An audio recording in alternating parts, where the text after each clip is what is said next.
Bharatiya Janata party Jammu Kashmir के प्रवक्ता YV Sharma इस वक्त मेरे साथ मौजूद हैं। इन्होंने थोड़ी देर पहले ही एक पत्रकार वार्ता की है। जानेंगे इनसे कि क्या क्या इशू है उस पत्रकार वार्ता के। शर्मा साहब, क्या क्या इश्यूज आज आपने इस पत्रकार वार्ता में उजागर किए? सबसे बड़ा इशू यही है कि हम चाहते हैं कि जम्मू कश्मीर में जिस ढंग से 5 अगस्त 2019 के बाद इंफ्रास्ट्रक्चर डेवलपमेंट हुई है और हमारी सेंट्रल गवर्नमेंट ने इसके लिए एक लॉन्चिंग पैड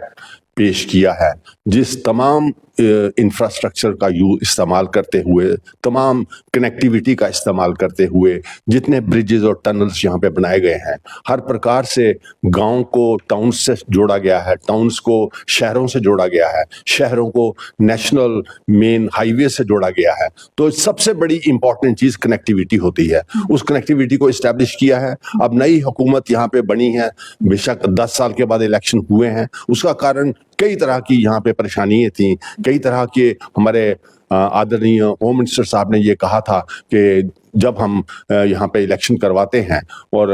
उपयुक्त समय में बाकी स्टेप्स भी उठाए जाएंगे, हम इस इंफ्रास्ट्रक्चरल डेवलपमेंट का जो लॉन्चिंग पैड का फ़ायदा लेना चाहते हैं। और हमारी हुकूमत जो हमें 28,400 करोड़ रुपए का एक पैकेज हमारे आदरणीय गवर्नर साहब ने, एलजी साहब ने सेंटर से लाया था, जो कि 30 सितंबर 2024 को उसका एग्जॉस्ट हुआ है। हम वो चाहते हैं कि वो जो पैकेज था, वो पैकेज अब गवर्नमेंट ऑफ इंडिया की तरफ से 1 लाख करोड़ रुपए का हो, ताकि हम 2047 तक, जब तक हमारा एक विकसित Bharat, 3rd largest economy in the world, हमारे प्रधानमंत्री जी ने एक पीरियड फिक्स किया है कि हमारी इकोनॉमी 3rd लार्जेस्ट इकोनॉमी बनेगी, तो हमारी जम्मू कश्मीर स्टेट भी जो है उस इंसेंटिव पैकेज के होने से हमारा trade sector, health sector, tourism sector और इंडस्ट्रियल एक्टिविटी इस तरह से यहाँ पे काम करे कि हम उस विकसित भारत के साथ खड़े हो सके। हम ऐसी उम्मीद करते हैं। सर, हमने देखा था कि इलेक्शंस से पहले जो वेव मॉल की तरफ हाईवे बनाया जा रहा था, उस हाईवे को अपोज करते हुए, इसके बनाने को अपोज करते हुए, या फिर मैं यूँ कहूँ कि एक फ्लाईओवर बनाया जाना था, तो अभी उसके ऊपर वैसे काम चल रहा है, पर उस दौरान भारतीय जनता पार्टी की तरफ से ही प्रदर्शन किया गया था उसे रोकने के लिए। तो क्या उस दौरान भारतीय जनता पार्टी एडमिनिस्ट्रेशन के ही खिलाफ प्रोटेस्ट कर रही थी? You see, basically ultimately governments, हुकूमतें जो हैं वो लोगों की सुविधा के लिए होती हैं। अगर लोगों की सुविधा को देखते हुए और ये समझते हुए कि वो जो फ्लाईओवर ब्लाइंड वॉल्स लगने थे, उस ब्लाइंड वॉल्स लगने से लोगों की ये पुरजोर तरीके से डिमांड थी कि उससे हमारी मूवमेंट में फ़र्क पड़ेगा, हमारी कनेक्टिविटी में फ़र्क पड़ेगा, तो हमारी भारतीय जनता पार्टी ने ही वहाँ गडकरी जी से मिलकर सेंटर में जाके मिले और उसको ठीक करवाया और उसको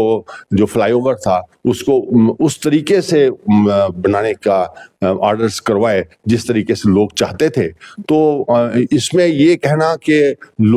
हम गवर्नमेंट के अगेंस्ट, या हम primarily governments are meant for the welfare of the people और टेकिंग इनटू अकाउंट कि लोगों को उससे कोई प्रॉब्लम ना आए, हमने वही काम किया जो लोगों की चॉइस थी। दूसरी तरफ हम बात करेंगे, अभी हाल ही में हमने देखा कि सरकार बनने के बाद से जो रोड्स एंड बिल्डिंग्स के प्रोजेक्ट्स हैं उन पे काम में थोड़ी सी तेज़ी आई है, एक बूस्ट देखने को मिल रहा है। तो क्या आपको लगता है कि 2047 तक जो सपना देखा गया है प्रधानमंत्री नरेंद्र मोदी द्वारा विकसित भारत का, वो विकसित भारत जम्मू कश्मीर की सरकार और एडमिनिस्ट्रेशन दोनों मिलकर बना पाएंगे? बिल्कुल। मैं आज की प्रेस कॉन्फ्रेंस में मेरा थ्रस्ट ही ये था कि अगर हम 1,00,000 करोड़ रुपए का पैकेज सेंटर से लाते हैं, 75,000 करोड़ रुपए के पैकेज के लिए तो हमारे गवर्नर साहब ने पहले ही सेंटर को कह के रखा है, लेकिन हम आज ये कहना चाहेंगे कि हम उस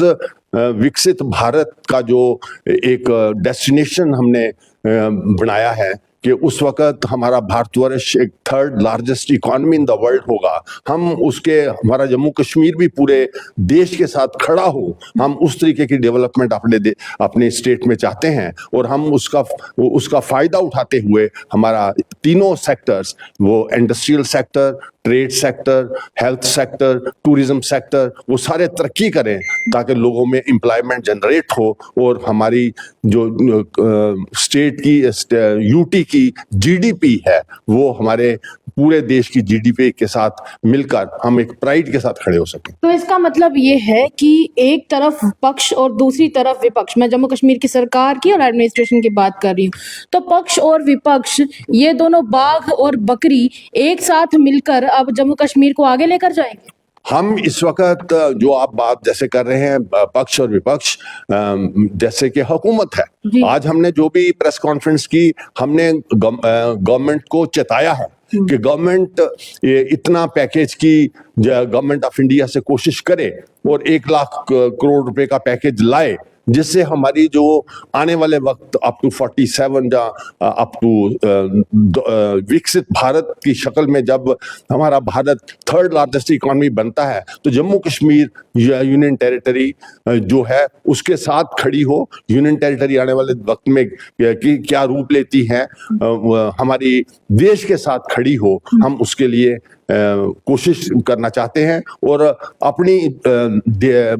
यूटी की हुकूमत को चेताना चाहते हैं कि उनको मेहनत करके जो इंफ्रास्ट्रक्चर कायम किया गया है उसका पूरा फायदा उठाया जाए। तो इससे एक बात तो साबित हो जाती है कि जो प्रधानमंत्री नरेंद्र मोदी ने विकसित भारत का सपना देखा है 2047 तक, वो सपना तभी पूरा होगा जब यहाँ पर बाघ और बकरी इकट्ठे मिलकर पानी पिएंगे। मैं बात कर रही हूँ मौजूदा सरकार की और दूसरी तरफ एडमिनिस्ट्रेशन की, यानी कि भारतीय जनता पार्टी और एनसी की सरकार जब दोनों आपस में मिलकर इकट्ठे होकर काम करेंगे जम्मू कश्मीर की डेवलपमेंट के ऊपर, तो जम्मू कश्मीर भी 2047 के विकसित भारत के सपने को पूरा करने में एक बड़ा रोल अदा करने वाला है। तो इस इंटरव्यू से आप अपनी जो राय है हमारे कमेंट सेक्शन में छोड़ सकते हैं और बताइएगा कि क्या इस तरह से बाघ और बकरी एक बार फिर से इकट्ठे मिलकर जम्मू कश्मीर को आगे लेकर जाएंगे। फिलहाल के लिए इतना ही। मुझे और मेरे सहयोगी सेवाराम को दीजिएगा इजाजत। देखते रहिए तमाम अपडेट्स के लिए द अर्थ न्यूज।